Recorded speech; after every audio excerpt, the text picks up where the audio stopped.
Alright, today we are doing lesson 1.10, which is numerical expressions. So in your notes to start with, let's write down the definition for numerical expressions, which is a mathematical phrase that has numbers and operation signs, but does not have an equal sign. So remember, our operation signs are a plus, a minus, a multiplication sign, or a division sign. Alright, so basically what you're doing in this lesson is you are writing this mathematical phrase, or what we have known in the past to be the problem, but you're not necessarily solving it. Alright, so if we take a look at page 43, the unlock the problem says Tyler caught 15 small bass and his dad caught 12 small bass in the Memorial Bass Tournament. Write the numerical expression to represent how many fish they caught in all. So we have a word problem, so of course the first thing we need to do is figure out what exactly do we need to do in this word problem. Well, they said Tyler caught 15, his dad caught 12 fish, and then it asks how many fish they caught in all. So when I hear that, I know I'm going to be adding these two numbers together. So my numerical expression is going to be Tyler's 15 fish plus his dad's 12 fish. Okay, so that is my numerical expression for that problem. I am not solving it. I am not writing an equal sign. It's simply 15 plus 12. Alright, so if we take a look at example number 1 on that page, obviously we know through word problems that we've seen so far, sometimes we're going to have to add or subtract or multiply or divide. So you need to make sure you're paying attention to the wording that is in that problem to figure out which operational sign you are using, just like when you do any word problem that you work through. Okay, so read through example 1, A, B, C, and D to get the wording for which ones require which signs. Alright, now sometimes our expressions, remember this is an example of an expression, need parentheses. Okay, we saw parentheses last week in our work when we were working with order of operations.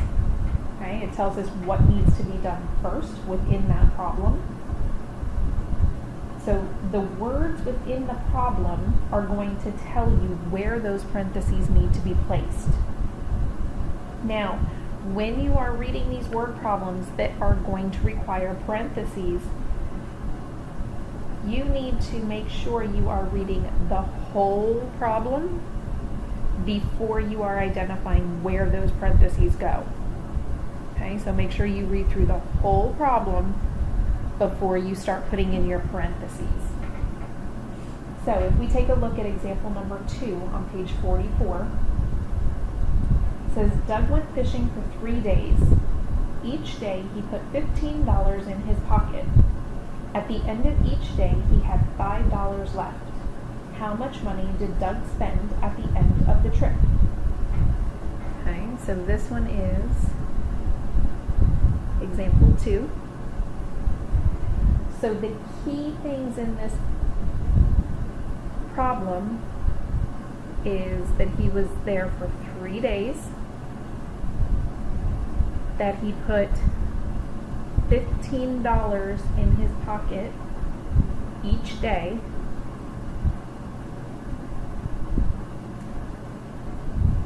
and that at the end of each day he had $5 left over. Okay, so now I need to figure out my numerical expression using 3 days, starting with $15 and having $5 left. Okay, so I need to think, what do I need to do first?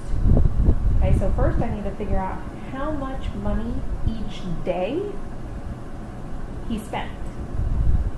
Okay, so I'm going to be able to figure that out by subtracting how much he spent each day. So he starts with $15 and he has $5 left each day.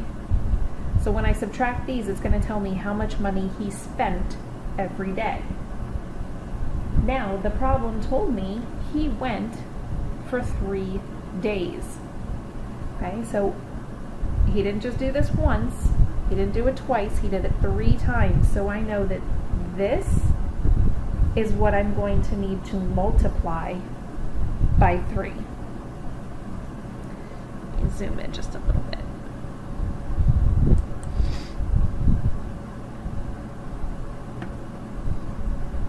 Okay, because he went fishing for 3 days. So here is my numeric expression for this problem.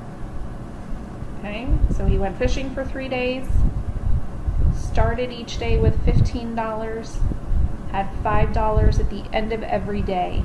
This numeric problem or expression is going to tell us how much money he had left. All right, so that is how you are going to work through these numeric expressions.